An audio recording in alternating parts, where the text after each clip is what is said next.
Hey there, Derek here from Pacific Coast Auto, looking at a KZH 106 Toyota Hiace. This one here is the final generation of them and has some differences between the ones I normally look at. We've been selling a lot of these to the USA and not so many to Canada, where this one's going. So year 2000, definitely legal to Canada, but not yet to the USA. It's a turbo diesel 3-liter. This generation has an intercooler in it. Now the previous ones were direct exhaust over to the intake with the turbo. Actually, let me show you the engine here. This one has a little water intercooler, just like the Celica GT4. Have a look. So see where the exhaust comes out? There. Goes back there to I don't know what you call it, turbocharger that's not mounted next to the engine, but then a little water intercooler here before it goes into the intake. Super cool. Now the timing belt has been changed at 98,000 kilometers in 2015. I said 2017 in the other video, but 2015. It currently has just over 100,000 kilometers on it. So mechanically, the vehicle is good. Interior-wise, the vehicle is good. Exterior-wise, the vehicle is bad. It has C3 here and here, and C3 here. Now, C3 is the heavy corrosion. So the vehicle is lots of corrosion on it. Now the underside surprisingly doesn't have very much corrosion, but the body has a bunch. I'll go ahead and translate this. It's a year 2000 Hiace wagon, super custom limited EX with a 3-liter engine, auxiliary 3.5 with an interior C. Triple moonroof sunroof, power steering, power windows, airbag. Okay, it says interior dirty and wear. Seat side is saggy, underside surface rust and 1 part corrosion. Now I did find a bit of corrosion in the underneath near the spare tire, and I got some pictures of that, so please take a look. Wheels rusty, and they're not the original wheels, they're steel wheels. So, yep. And then A2 on the front, UA3 over here. Yeah, the body's pretty rough. So that's all stuff that you know before you go ahead and bid on it.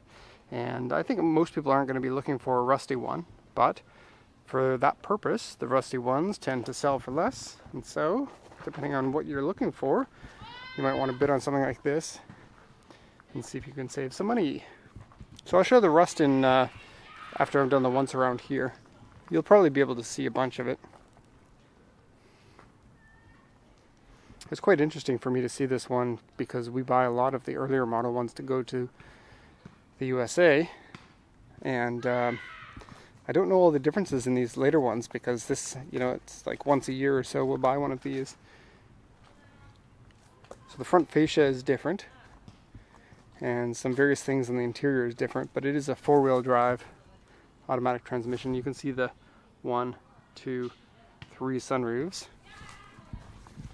And it's full-time 4-wheel drive. They changed over when they got the 1KZ 3-liter engine. Previous to that, the Hiaces were selectable 4-wheel drive. So, C3, let's have a look. So, this section here has a ton of rust. This is a very common place for them to rust. There's no rust on the roof. That's also a common place for them to rust. There's a tiny bit of surface rust on a scratch up there. Has a different front bumper, including different aero pieces at the bottom there. Got some scuffs on this in a few places. And then the largest of the headlights, they are foggy though. Going down this side. Okay, so generally good except for the rust. So there's some rust there and lots of rust. Okay. Also, lots of rust. Back end has dent. Lots of damage to the bumper. Has a pretty big scratch there. Decal has some damage in certain areas. Some paint cracks and some rust there. The surface rust that was on the roof. Right there. This is kind of 2 sunroofs in the back. They've had that style from like 91 or something is when they started that. This section here has some dents in it, also some more damage to the bumper there. Okay, little bits of corrosion down there. Big corrosion here. Big corrosion here. And the sill going down is also a corrosion party. Okay.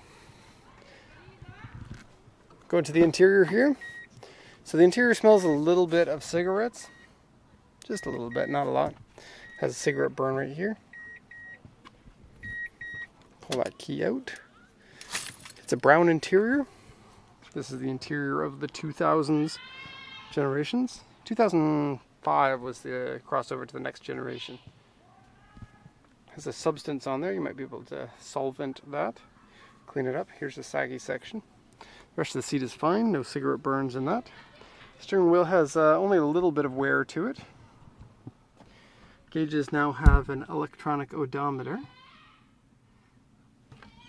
I believe that's the original Toyota Navi unit that they used in it.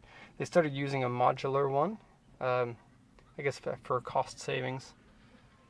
Console is fine, but has some like cigarette ash on it.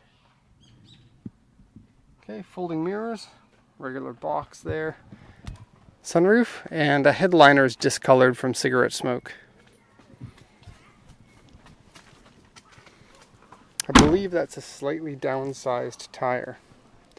I think that naturally it's like a 215/70 R15. I think these are 215/60s.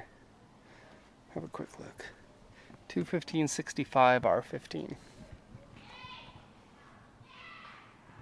Okay, so there's kind of a pass through here. Lots of leg room for this middle row. Lots and lots of leg room. Having a look underneath here, you can see these are rotating seats, so you can point them in the other direction if you want. Needs a good vacuum in here. We'll just close this, but giant size sunroof there.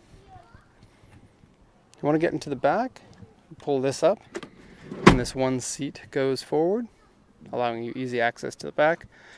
Now this back seat is currently in the full back position, giving you tons of leg room if you want, but you can slide this on the rails here to give you more cargo room if that's what you want.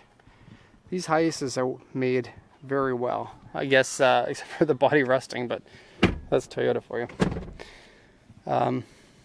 Toyota vans and trucks. Their cars tend to be a little bit better, I guess. At least better than Nissan and Mitsubishi. Okay. Close that door. Oh, I can smell somebody barbecuing. Okay, the trunk is nice and clean. No damage to the carpet. These side panel pieces get damaged pretty easily if you carry things in the back of your Hiace. This one doesn't have any damage on there.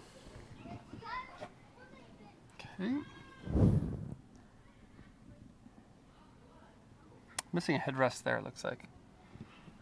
And your own personal sunroof. That back one tilts up, probably about 3 inches or so.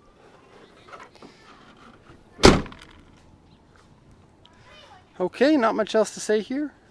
Just, that's the end of the report. So, hope you enjoyed that. If you have any questions, of course, you can ask. But thank you so much for watching, and have a nice day.